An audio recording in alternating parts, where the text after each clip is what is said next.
لا يستوي أصحاب النار وأصحاب الجنة،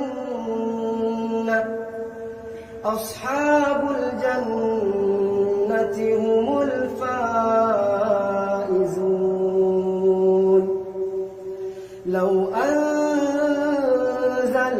هذا القرآن على جبل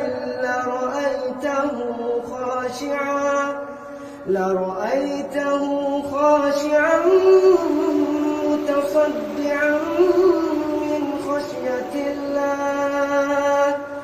وتلك الأمثال